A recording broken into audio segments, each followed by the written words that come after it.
2024 সালের টি-20 বিশ্বকাপে আলাদাভাবে নজর কাড়তে পারেন যারা। প্রিয় দর্শক, অনুরোধ রইল ভিডিওটিতে একটি লাইক দিয়ে আমাদের ইউটিউব চ্যানেলটি সাবস্ক্রাইব করে দিবেন এবং ভিডিওটি সম্পর্কে আপনার মূল্যবান মতামত কমেন্টস করে জানাবেন। দোরগোড়ায় আরও একটি টি-20 বিশ্বকাপ। নানা কারণেই বিশেষ এবারের টি-20 বিশ্বকাপের আয়োজন করছে আমেরিকা ও ক্যারিবীয় দ্বীপপুঞ্জের দেশগুলো। গ্রুপ পর্বের বেশ কয়েকটি বড় ম্যাচের আয়োজক যুক্তরাষ্ট্র, যেখানকার উইকেট কন্ডিশন অধিকাংশ দলের কাছেই অচেনা।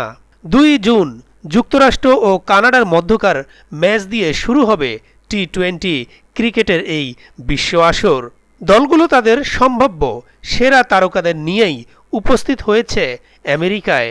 এবারের আসরের বড় তারকা হিসেবে বিশেষভাবে জ্বলজ্বল করবে ভারতের সাবেক অধিনায়ক বিরাট কোহলির নাম।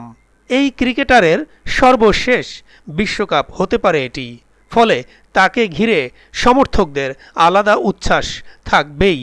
বন্ধুরা, বিরাট কোহলি এবং ভারতকে নিয়ে কিছু গুরুত্বপূর্ণ তথ্য চলুন জেনে আসি। বিরাট কোহলি ক্রিকেটার হিসেবে ইন্ডিয়ান প্রিমিয়ার লিগের শিরোপা ও টি-20 বিশ্বকাপ ছাড়া প্রায় সবই জিতেছেন। ক্যারিয়ারের শুরুতে ওয়ানডে বিশ্বকাপ, 2013 সালে চ্যাম্পিয়ন্স ট্রফি খেলেছেন, 2014 সালে টি-20 বিশ্বকাপের ফাইনালে খেলেছেন কিন্তু শিরোপা হাতে আসেনি।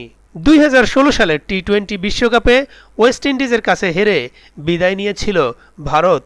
2021 সালে বিরাট কোহলির নেতৃত্বে ভারত তাদের ইতিহাসে সবচেয়ে বাজে টি-20 বিশ্বকাপ খেলেছে। 2022 সালে সেমিফাইনালে ইংল্যান্ডের বিপক্ষে 10 উইকেটের শোচনীয় পরাজয় বরণ করেছে ভারত। কোহলির জন্য 2023 ও 2024 সাল একই সুতোয় গাঁথা হয়ে আছে, কারণ পরপর 2 বছর দুটি টুর্নামেন্টের সর্বোচ্চ রান সংগ্রাহক হয়েছেন তিনি। এর মধ্যে 2023 বিশ্বকাপের সেরা খেলোয়াড় তো হয়েছেন 2024 আইপিএলে সর্বোচ্চ রানের মালিক। তবে 2 বার তার দল ভারত ও রয়্যাল চ্যালেঞ্জার্স ব্যাঙ্গালোর শিরোপা হাতছাড়া করেছে। গত বছর কোহলি ওয়ানডে বিশ্বকাপের ইতিহাসে প্রথম ব্যাটার হিসেবে 700 রান অতিক্রম করেন এক টুর্নামেন্টে। আইপিএলেও 700 এর অধিক রান তোলেন তিনি, কিন্তু শিরোপাটা এখনও অধরাই রয়ে গেল। এটা এবার পেতে চাইবেন কোহলি। প্রিয় দর্শক, এরপর শাহিন শাহ আফ্রিদির নাম উল্লেখ করার মতো। চলুন পাকিস্তানের এই ক্রিকেটার সম্পর্কে জেনে নেওয়া যাক কিছু তথ্য। নিউ ইয়র্কে 9 জুন ভারত পাকিস্তান ম্যাচ। আর 2021 সাল থেকেই ভারত পাকিস্তান ম্যাচ একটা বড় আলোচনার বিষয় হয়ে ওঠে ভারতের টপ অর্ডারের বিপক্ষে শাহিন শাহ আফ্রিদির বোলিং নিয়ে। শাহিনের প্রথম স্পেলের মাঝেই যেন ম্যাচের গতিপথ নির্ধারিত হয়ে যায়। 2021 সালের টি-20 বিশ্বকাপে 6 রানের মাথায় লোকেশ রাহুল ও রোহিত শর্মাকে প্যাভিলিয়নে ফেরান এই বাঁহাতি ফাস্ট বোলার। 20 গড় এবং 8 এর কম ইকোনমি রেটে 91টি আন্তর্জাতিক টি-20 উইকেট নিয়েছেন শাহিন আফ্রিদি। অভিষেকের পর থেকেই শাহিন শাহ আফ্রিদি পাকিস্তান দলের মূল ক্রিকেটারদের একজন হিসেবেই খেলছেন।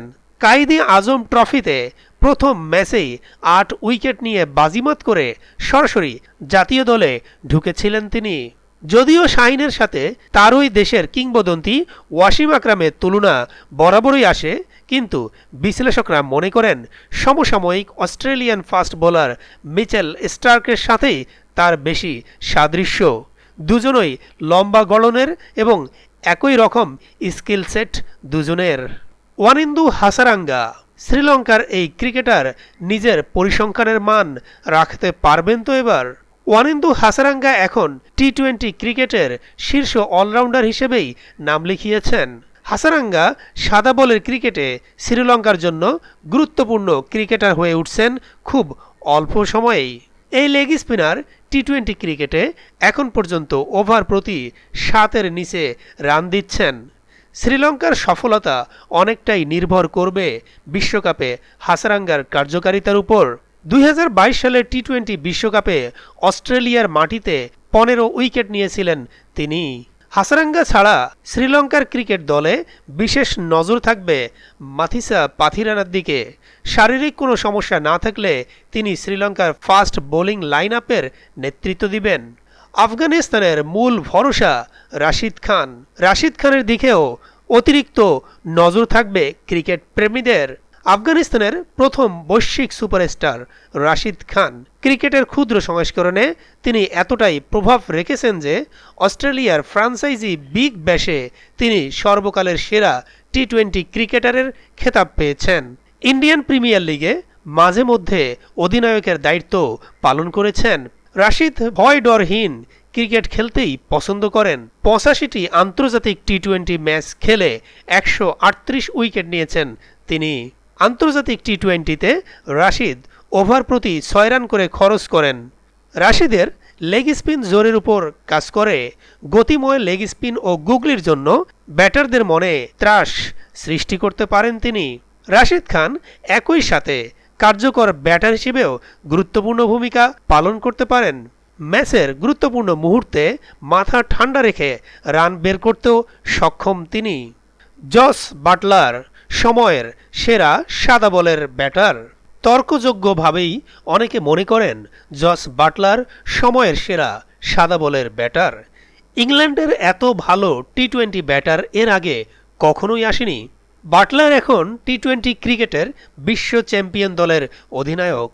2016 ইন্ডিয়ান প্রিমিয়ার লিগে মুম্বাই ইন্ডিয়ান্সের হয়ে নিজের টি-20 ব্যাটিংয়ের ঝলক দেখান বাটলার। এখন বিশ্বের সবচেয়ে আলোচিত এই ফ্র্যাঞ্চাইজি লিগের অন্যতম সেরা ব্যাটার বাটলার। আন্তর্জাতিক টি-20 ক্রিকেটে জস বাটলার 3000+ রানের মালিকদের মধ্যে সবচেয়ে বেশি স্ট্রাইক রেটে ব্যাট করেছেন। তার স্ট্রাইক রেট 145। সবশেষ 4টি আন্তর্জাতিক ইনিংসে বাটলার 3টি 50 করেছেন। 3টিতেই 150 স্ট্রাইক রেটের উপর ব্যাট করেছেন তিনি। আন্দ্রে রাসেল টি-20 এর পাওয়ার হাউস। টি-20 ক্রিকেটে আন্দ্রে রাসেল যেন সমার্থক হয়ে আছেন গত 1 দশক ধরে। আন্দ্রে রাসেল প্রতিদিন ভালো খেলেন না, কিন্তু যেদিন খেলেন প্রতিপক্ষ ও দর্শকরা মনে রাখেন ভিন্ন ভিন্ন কারণে, ভিন্ন ভিন্ন উপলক্ষে। আন্তর্জাতিক টি-20 ক্যারিয়ারে রাসেল মাত্র 3টি 50 করেছেন, কিন্তু 2016 সালের টি-20 বিশ্বকাপের সেমিফাইনালে ভারতের বিপক্ষে করা 20 বলে 43 রানের ইনিংস দিয়ে তিনি এই আসরের হাইলাইটসে থেকে যাবেন বহুদিন। রাসেল মূলত একজন ইউটিলিটি ক্রিকেটার। ব্যাট হাতে ঝড়ো ইনিংস খেলতে পারেন, একই সাথে বল হাতেও তিনি কার্যকরী। সম্প্রতি ইন্ডিয়ান প্রিমিয়ার লিগে কলকাতা নাইট রাইডার্স 10 বছর পরে শিরোপা জিতল। এখানে বড় ভূমিকা পালন করেছেন অ্যান্দ্রে রাসেল। বল হাতে নিয়েছেন 19টি উইকেট এবং ব্যাট হাতে 185 স্ট্রাইক রেটে করেছেন 222 রান।